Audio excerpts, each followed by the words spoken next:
네, 6.4 지방선거 뭐 가장 큰 관심은 서울시장 누가 될까 그걸 텐데요. 자, 슬슬 불이 붙기 시작하는 것 같습니다. 김황식 전 국무총리가 미국서 출마의 뜻을 다시 한번 밝혔죠. 그동안 계속 뜸을 들여왔었는데요. 네. 드디어 출마하겠다는 의사를 밝혔습니다. 네. 오늘 미국 스탠퍼드 대학에서 특강을 마쳤는데요. 마치고 네. 기자들과 만나서 귀국하자마자 네. 출마 의사를 밝히겠다 이런 뜻을 공식적으로 밝혔습니다. 네. 14일 귀국이니까 우리 시간으로 금요일인가요? 예, 그렇습니다. 아, 금요일 귀국한. 근데 왜 진작 안 들어오죠? 이미 결심한 것 같고 저희가 보기에. 그럼 빨리 들어와서 하루라도 먼저 이 표밭을 다져야 되는 게 인지상정 같은데 여유가 있어 보이네요. 저도 아마 개인적으로 그분이 좀 후회를 하고 있지 않을까 이렇게 생각을 하고 있어요. 네. 지금 정몽준 의원 같은 경우에는 벌써 2주 전에 출마 선언을 하고 네. 지지율도 급등을 하고 네. 그래서 많이 지금 김황식, 정몽준 두 네. 사람 간의 지지율 격차가 상당히 좀 벌어져 있는 상태거든요.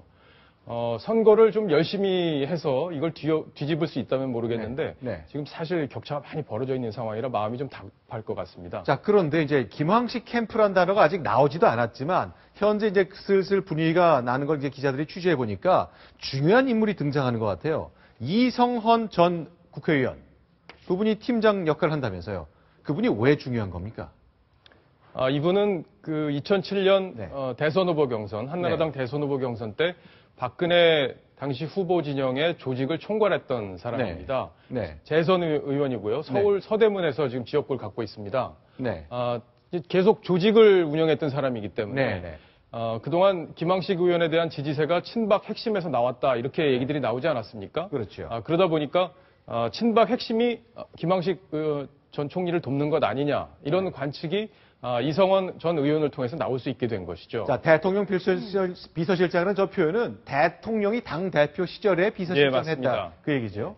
네. 그런데 이 두 번째는 뭡니까? 하여간 조직의 귀재다. 역량이 많기 때문에 김황식 전 총리처럼 선거 치러본 경험 없고 당내 기반 없는 사람한테는 이성헌 전 의원이 필요할 것 같은 느낌 저도 이제 알 수 있을 것 같아요.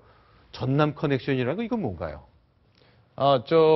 이성헌 전 의원이 전남 영광 출신이고요. 네. 김황식 전 총리는 전남 장성 출신입니다. 네. 그러니까 이제 아무래도 호남 출신이다 보니까 두 사람 간에 네. 이런 공감대가 쉽게 형성이 될 수 있는 여건이 있지 않겠느냐. 네. 이렇게 이제 볼 수 있는 것입니다. 네.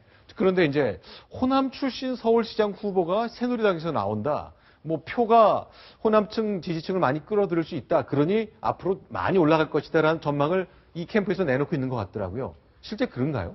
표의 확장성 부분에 대해서 이제 친박, 특히 청와대 네. 여권 핵심부에서는 네. 김황식 전 총리가 전남 출신이기 때문에 네. 중도표까지 흡수를 할 수 있고 호남표 흡수할 수 있고. 네. 그러니까 물론 저 보수표는 굳은자로 보는 거죠. 네. 그러니까 표의 확장성이 있다고 보고 있는 건데요. 네. 아직 출마 선언을 안 해서 그런 건지 지지율은 그렇게 오르지 않고 있는 상황입니다. 아까 지금 말씀하셨듯이 뭐 보도된 내용을 봐도 그렇고 지금 박 팀장님 말씀하신 것처럼 지지율이 굉장히 지금 낮잖아요. 네. 오르지 않고 있는 상황인데 그럼 어쨌든 뭔가 앞으로 지지율을 좀 높여야 될 그런 뭐 히든 카드랄까 비책이 있어야 될 것 같거든요. 뭐 그런 걸 준비하고 있는 거 어떤 쪽으로 하는지 하고 또 이제 민심 못지않게 당심도 중요할 것 같은데 당내에서 그러면 지지는 어느 정도 받을 수 있는지 그런 것도 좀 궁금한데요.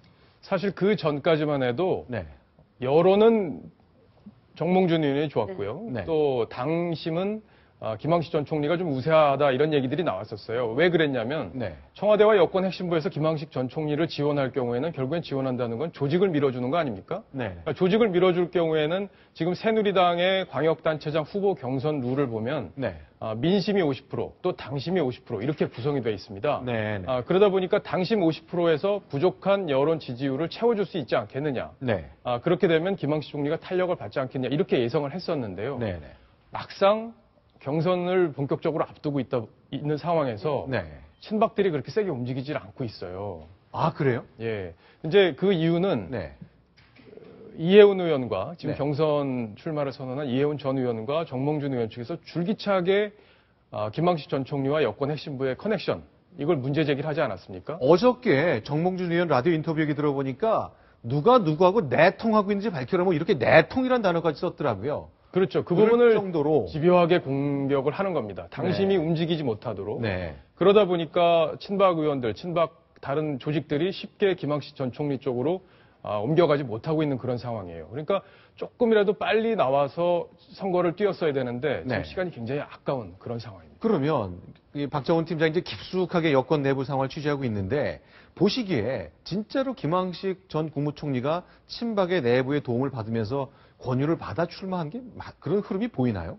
어떠세요? 김황식 전 총리는 사실 선거를 해본 경험이 없는 사람이고요. 그렇죠. 이 선거라는 거는 조직과 또 돈도 필요하고 네. 여러 가지가 경험, 노하우가 필요한 건데 그런 경험이 없는 사람이 이렇게 서울시장 후보로 나서기까지는 그런 보이지 않는 손이 작용했다고 볼 수밖에 없는 거거든요. 아하. 일각에서는 김기춘 네. 청와대 비서실장이 설득을 직접 했다. 뭐 이런 설까지 있었습니다. 대통령 비서실장이 직접 예. 나섰다? 예.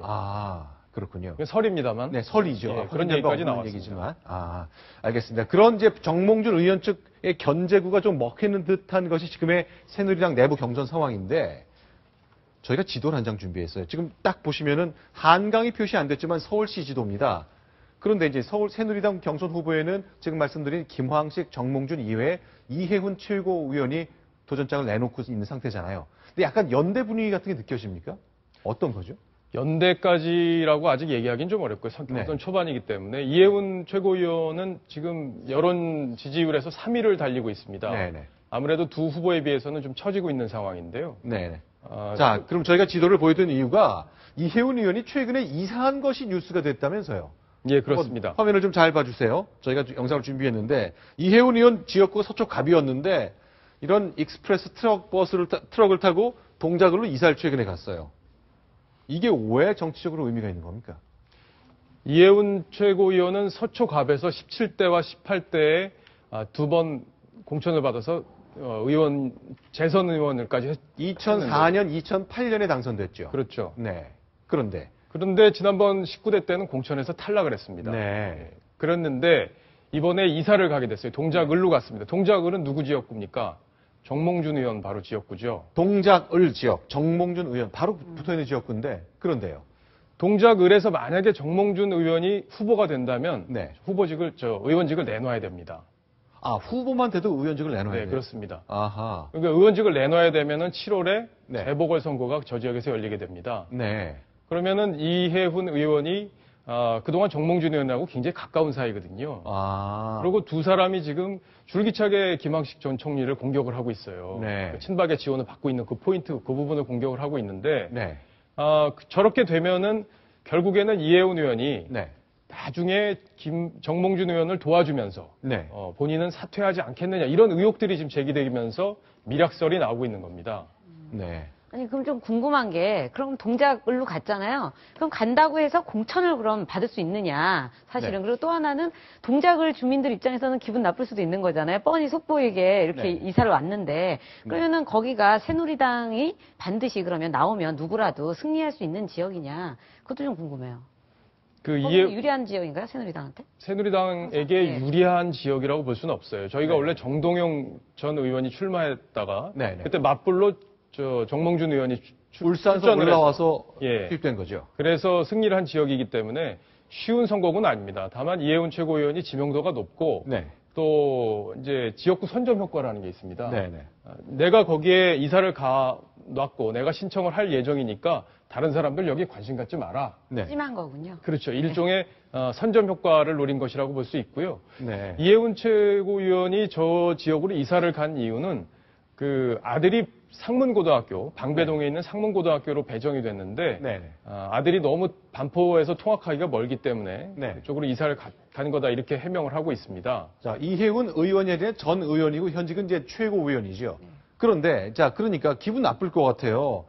아니 당신이 이사 간 것은 정몽준 의원과의 미략 때문 아니냐 그런 오해를 세상이 하고 있으니 어떻게든 설명을 하고 싶을 건데 난 아니다. 이미 정몽준 의원의 서울시장 출마 얘기 나오기 전부터 난 이사를 갔기 때문에 문제가 없는 거다. 이런 해명을 하고 있는 거잖아요. 그런데 저 당시에 이혜훈 의원 전 의원 해명을 보면 당시에 정몽준 의원이 서울시장 출마를 하지 않을 거다 이렇게 얘기를 하고 있었다고 하는데요. 실제로는 당시에는 출마 분위기가 좀 거론이 되고 있었고요. 두 사람 사이에는 친분이 있었기 때문에 이제 아마 출마 여부에 대해서는 어느 정도 속내를 파악하고 있지 않았을까 이렇게 생각이 됩니다. 또 한 가지 재밌는 포인트는 아들이 방배동에 있는 학교로 배정을 받았는데 사당동으로 이사를 갔다는 점이에요. 그러니까 그렇네요. 예, 그러니까 아들 때문에 이사를 갔다면 방배동으로 이사를 가는 게 맞습니다. 그죠? 근데 사당동으로 이사를 갔다는 건 뭔가 조금 오해를 살 만한 소지가 있지 않을까 이렇게 생각을 하고 있습니다. 근데 이런 얘기 나왔기 때문에 설마 예상하는 대로 그대로 되는 일은 뭐 잘 있기도 하고 없기도 합니다만 7월달 재보선이 진짜 생길지 뭐 두고 봐야 될 일인 것 같네요. 그렇죠. 아직은 재보선이 그 지역에서 열릴지는 속단할 수 없는 상황입니다. 알겠습니다.